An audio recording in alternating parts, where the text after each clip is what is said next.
Eh bien, bonjour à vous toutes et à vous tous, c'est Charles de Point de vue de campagne, la chaîne où l'on parle d'agriculture, de l'agriculture d'aujourd'hui en perspective avec ce qu'elle était hier, une période que j'ai bien connue.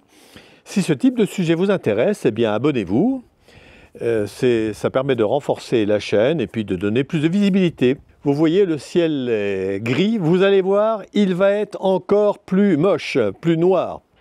Un petit rappel aussi, évidemment, si vous avez aimé le sujet, un petit pouce et puis éventuellement un commentaire.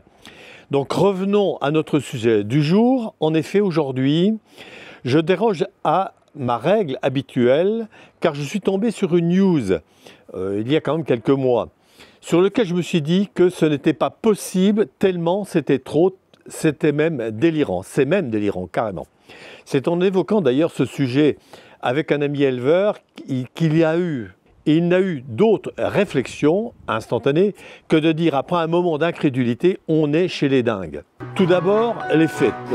Le 11 avril 2023, à Dimmitt, dans le comté de Castro, dans l'État du Texas, aux États-Unis, une explosion s'est produite dans l'exploitation South Fork Dairy, excusez un peu mon anglais. Cette exploitation s'est aussitôt transformée en incendie, entraînant la mort de plus de 18 000 vaches laitières. J'ai bien dit 18 000. Il y a eu à déplorer une personne dans un état critique également. Donc l'Institut de protection des animaux a évidemment déclaré que c'était l'incendie le plus meurtrier depuis une décennie impliquant des animaux. Évidemment, l'Association des producteurs de lait du Texas n'a pas manqué de faire part de cette condoléance pour cet incident en précisant qu'ils étaient profondément attristés pour cette exploitation familiale. On va voir.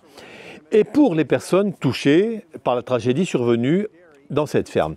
Je reviens un peu sur le mot détruit familial, il y a de quoi être dans l'incompréhension totale. Quel est le rapport que l'on peut faire avec nos exploitations laitières familiales en France, mais également en Europe?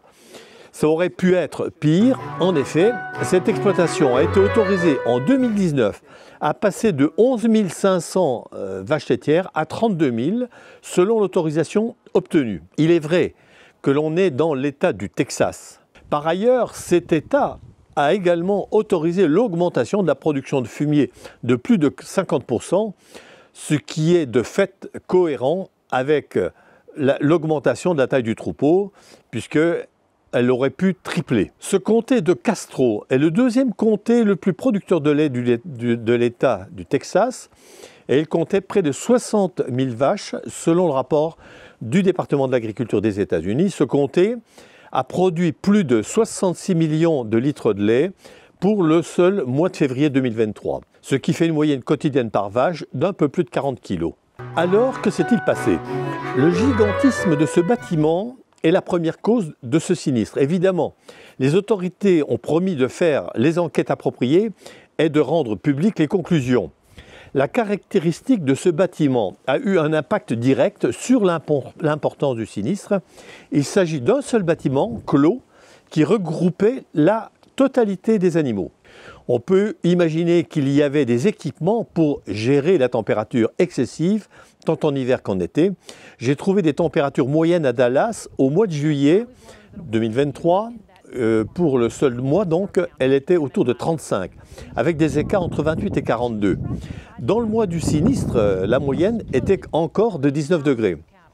Il faut quand même préciser que Dimmitt est situé à plus de 660 km au sud de Dallas, ce qui ne peut que majorer l'ensemble des données que je vous soumets. Le magazine en ligne Dairy Herd estime que le bâtiment qui a pris feu était une grange à ventilation transversale construite il y a seulement quelques années.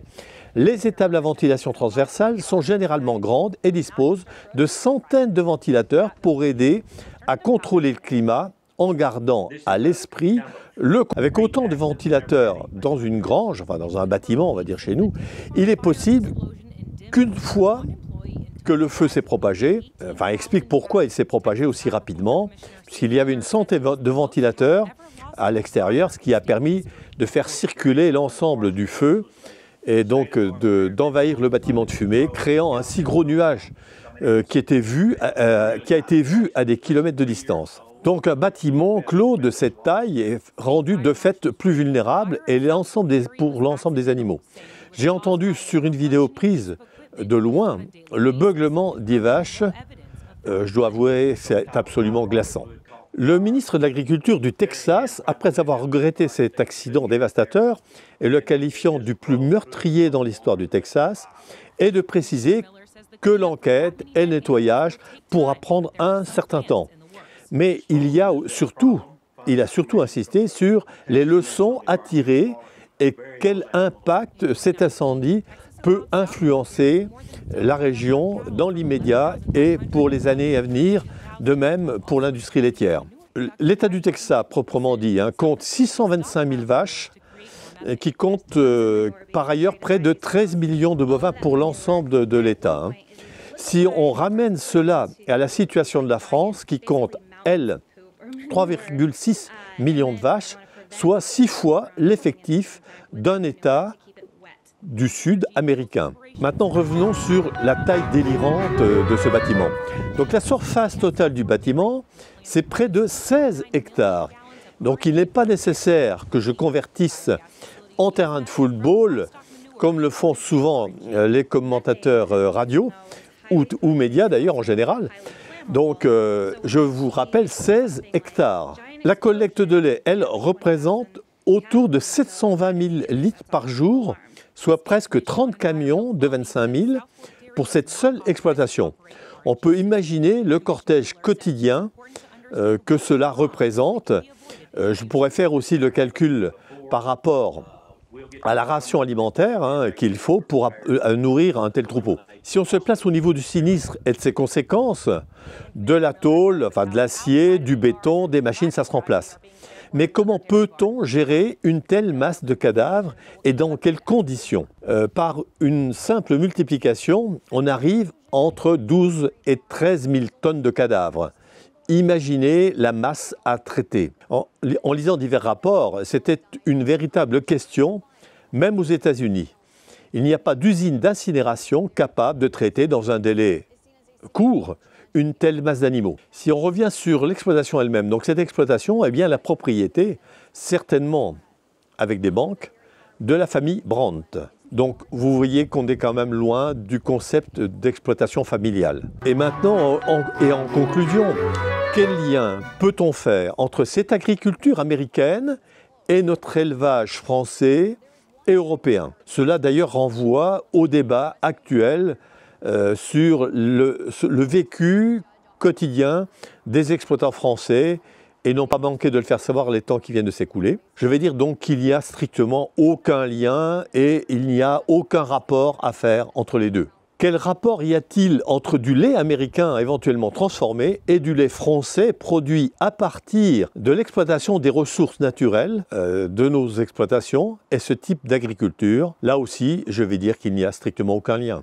Et pourtant, 1 litre de lait est 1 litre de lait et dans les négociations commerciales, il va être en concurrence directe avec nos producteurs assurés dans un tout autre contexte, avec une toute autre éthique et une toute autre qualité. Même si certains diront qu'à l'analyse, la composition du lait est assez semblable, ce qui est fait, ce lait-là, ou ces composés, vont porter de fait les éleveurs français ont des obligations importantes en matière d'alimentation, en matière de soins aux animaux, en matière de bien-être, et ainsi que dans les critères de qualité qui s'imposent et qui imposent de ne pas considérer comme identique une tonne de lait des États-Unis, obligatoirement ce qu'on appelle les clauses miroirs, c'est-à-dire égalité d'obligation. Eh bien, merci pour avoir suivi ce sujet qui était franchement sinistre, c'est le moins qu'on puisse dire. On reviendra sur quelque chose qui correspond mieux à ce qu'est l'élevage français et dans sa diversité, parce que là aussi l'agriculture, elle est très diverse, évidemment, et il faut savoir l'apprécier telle qu'elle est. Merci, un de ces jours, à bientôt, au revoir.